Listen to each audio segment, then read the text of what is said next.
সামনেই বোনের বিয়ে, 15ই ডিসেম্বর বোনের বিয়ে।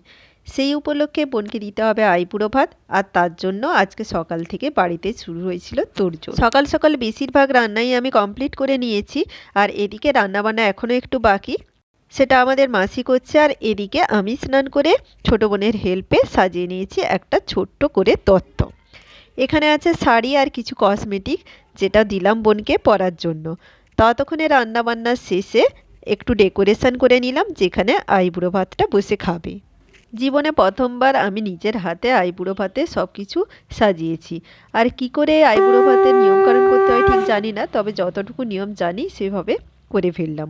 ওকে প্রথমে মালা ঘুমসি দিয়ে আশীর্বাদ করে দিলাম, আর তারপর একটু পায়েস খাইয়ে দিলাম। আমাদের দেওয়া শাড়িটা ও আজকে পরেছে। এইভাবে ছোট্ট করে পালন করলাম বোনের আইবুড়ো ভাত। এদিকে সুদীপও ওকে মিষ্টি খাইয়ে দিল, আর ছোটো বোনকে মাছের মাথা।